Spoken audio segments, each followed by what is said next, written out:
مولایا میرے مولا مولایا میرے مولا مولایا میرے۔ السلام علیکم دوستو، میرے چینل پر آپ کا استقبال ہے۔ دوستو آج کی ویڈیو میں ہم بتائیں گے کہ حج کے بارے میں، حج کرنے کا خاص وقت کون سا ہے اور حج کس طریقے سے کیا جاتا ہے، اور حج سے جڑے کچھ سوال اور ان کے جواب۔ تو چلیے آج کی ویڈیو کو شروع کرتے ہیں دوستو۔ ویڈیو شروع کرنے سے پہلے آپ سے گزارش ہے کہ آپ میرے چینل پر لائک اور شیئر کریے۔ اگر آپ میرے چینل پر نئے ہیں تو اسے سبسکرائب کرنا نہ بھولیں۔ سب سے پہلا سوال، حج کس سن میں فرض ہوا؟ حج سن 9 ہجری کے آخر میں فرض ہوا۔ دوسرا سوال، نبی کریم صلی اللہ علیہ وسلم نے کس سن میں حج ادا فرمایا؟ اس کا جواب ہے نبی کریم صلی اللہ علیہ وسلم نے سن 10 ہجری میں حج کو ادا فرمایا۔ اب سب سے اہم سوال، حج کرنے کا خاص وقت کون سا ہے اور حج کیسے کیا جاتا ہے؟ حج کے لیے لوگ کعبہ جاتے ہیں۔ کعبہ وہ عمارت ہے جو دنیا بھر کے مسلمان کعبہ کی طرف منہ کر کے نماز پڑھتے ہیں۔ حج اسلامک کیلنڈر کی 12ویں مہینے ذی الحجہ کی 8 سے 12ویں تاریخ تک کیا جاتا ہے۔ یہ وہ مہینہ ہے جو محرم کے مہینے سے پہلے پڑتا ہے۔ جس دن حج پورا ہوتا ہے وہ عید الاضحیٰ یعنی بقرعید کا دن ہوتا ہے۔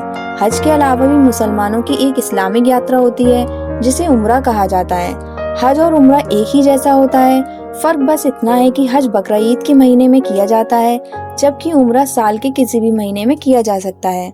ویسے تو حج ہمارے پیارے نبی حضور صلی اللہ علیہ وسلم سے چلتا آ رہا ہے، لیکن مسلمان یہ بھی کہتے ہیں کہ یہ نبی ابراہیم کے زمانے سے چلتا آ رہا ہے۔ تو چلیے ہم جانتے ہیں کہ حج کیسے کیا جاتا ہے۔ حج کی سب سے پہلی رسم ہے احرام باندھنا یعنی سفید پوشاک پہننا۔ احرام کو پہننے سے پہلے اچھے سے نہا لینا چاہیے۔ اسے پہننے کے بعد وہ انسان بعد میں اپنے ناخن یا بال نہیں کاٹ سکتا۔ احرام کے بعد مسلمانوں کو کعبہ پہنچنا ہوتا ہے۔ کعبہ وہ جگہ ہے جس میں مسلمان طواف کرتے ہیں یعنی کعبہ کے چاروں طرف گھومتے ہیں اور لگاتار قرآن کی آیتیں پڑھتے رہتے ہیں۔ اس کے بعد رسم ہوتی ہے صفا اور مروہ کی۔ یہ دونوں ایک پہاڑی ہیں۔ اکثر اس پہاڑی کے بارے میں یہ کہا جاتا ہے کہ نبی ابراہیم کی بیوی اپنے بیٹے کے لیے پانی ڈھونڈنے گئی تھی۔ مکہ سے دور 5 کلومیٹر ایک مینا نام کی جگہ ہے جس میں سارے نمازی اکٹھا ہو کر نماز پڑھتے ہیں۔ اس کے بعد رسم ہوتی ہے عرفات میں پہنچنے کی۔ یہ بڑا سا میدان ہے جس میں سارے مسلمان اکٹھا ہو کر شیطان کو کنکڑ مارتے ہیں، اور یہ وہ جگہ ہے جس میں شیطان نے ابراہیم کو اللہ کا حکم ماننے سے منع کیا تھا، لیکن ابراہیم اس شیطان کی باتوں میں نہیں آتا، اور اکثر مسلمان اس جگہ کو سن کر یا یاد کر کر شیطان کو کنکڑ مارتے ہیں۔ اب اس رسم کے بعد قربانی کی رسم ہوتی ہے۔ یہاں پر بھیڑ بکرے اور اونٹ کی قربانی دی جاتی ہے۔ قربانی کی رسم اس لیے کی جاتی ہے کیونکہ اس دن ابراہیم نے اپنے بیٹے کو قربانی دے دی تھی، لیکن اللہ نے ان کے بیٹے کو ہٹا کر ایک جانور کا سر قلم کر دیا تھا، اس لیے اس دن کو یاد کر کے لوگ جانور کی قربانی دیتے ہیں۔ اب سب سے آخری رسم ہے سر منڈوانا، یعنی اس میں آدمی اپنا سر پورا منڈوا لیتا ہے اور عورت اپنے نیچے کے تھوڑے بال کٹوا دیتی ہے۔ پھر آخری میں دوبارہ سے کعبہ پہنچتے ہیں اور اس کے چاروں اور گھومتے ہیں، تبھی حج پورا ہو جاتا ہے۔ اب ہمارا 14 سوال، حضور صلی اللہ علیہ وسلم نے کتنی بار حج ادا فرمایا؟ اس کا جواب ہے ہجرت سے پہلے 2 یا 3 حج ادا فرمائے، اور ہجرت کے بعد مدینہ منور سے صرف 1 حج ادا فرمایا جو حجۃ الوداع کے نام سے مشہور ہے۔ حج کے علاوہ آپ نے 4 عمرے بھی ادا فرمائے۔ 5واں سوال ہمارا یہ ہے کہ کیا حج کی فرضیت اسی امت کے ساتھ خاص ہے؟ ہاں، اسی امت کے ساتھ خاص ہے، کسی اور نبی کی امت پر فرض نہیں ہوا۔ 6واں سوال ہمارا یہ ہے کہ کیا حضور صلی اللہ علیہ وسلم پر بھی حج کرنا فرض تھا؟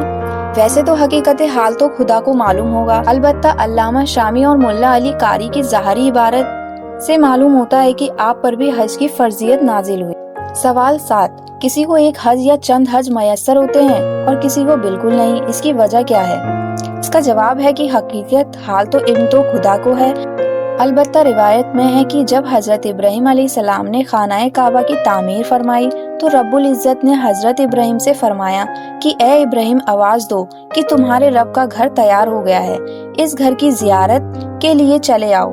حضرت ابراہیم علیہ السلام نے آواز دی تو اللہ تعالیٰ نے حضرت ابراہیم کی اس آواز کو سارے جہان کے لوگوں کو تک پہنچایا، اور جو نسل قیامت تک ماں کے پیٹوں میں ہیں اور باپ کی ریڑھ کی ہڈیوں میں تھی ان میں بھی روح ڈال کر آواز پہنچائی گئی۔ اس آواز پر جس نے جتنی بار جلدی جواب دیا اس کو اتنی ہی حج میسر ہوئے۔ کسی نے 1 مرتبہ، کسی نے 2 مرتبہ، کسی نے 3 بار کہا، اسی طرح اور زیادہ بھی، اور جس نے بالکل نہیں کہا اس کو کوئی حج میسر نہیں ہوا۔ سوال نمبر 8، حضرت ابراہیم علیہ السلام کی آواز پر سب سے پہلے جواب کن لوگوں نے کہا؟ اس کا جواب ہے حضرت ابراہیم علیہ السلام کی آواز پر سب سے پہلے جواب اہل یمن نے کہا۔ ہمارا 9، حج واجب ہونے کے لیے کتنی شرطیں ہیں؟ حج واجب ہونے کے لیے 8 شرطیں ہیں۔ نمبر 1، اسلام۔ نمبر 2، دارالحرب میں ہو تو یہ بھی ضروری ہے کہ حج اسلام کے فرائض میں سے ہے۔ نمبر 3، بالغ ہونا۔ نمبر 4، عقل مند ہونا۔ نمبر 5، آزاد ہونا۔ نمبر 6، تندرست ہو کہ حج کو جا سکے۔ اپائج اور فالج والے جس کے پاؤں کٹے ہوں اور بوڑھے پر کی سواری پر خود نہ بیٹھ سکتا ہو اس پر حج فرض نہیں ہے۔ نمبر 7، سفر خرچ کا مالک ہو۔ نمبر 8، وقت یعنی حج کے مہینے میں تمام شرطیں پائی جائیں۔ 10واں سوال، حج میں کتنی چیزیں فرض ہیں؟ اس کا جواب ہے 7 چیزیں فرض ہیں۔ سب سے پہلا ہے احرام باندھنا۔ دوسرا ہے وقوف عرفہ یعنی ذی الحجہ کی 9ویں تاریخ کے سورج ڈھلنے سے 10ویں صبح صادق سے پہلے کسی وقت عرفات میں ٹھہرنا۔ نمبر 3، طواف زیارت کا زیادہ تر حصہ یعنی 4 پھیرے۔ نمبر 4، نیت۔ نمبر 5، ترتیب یعنی پہلے احرام باندھنا۔ نمبر 6، ہر فرض کا اپنا وقت پر ہونا۔ نمبر 7، مکان یعنی ٹھہرنا، زمین عرفات میں ہونا اور طواف کا مسجد حرام سے ہونا۔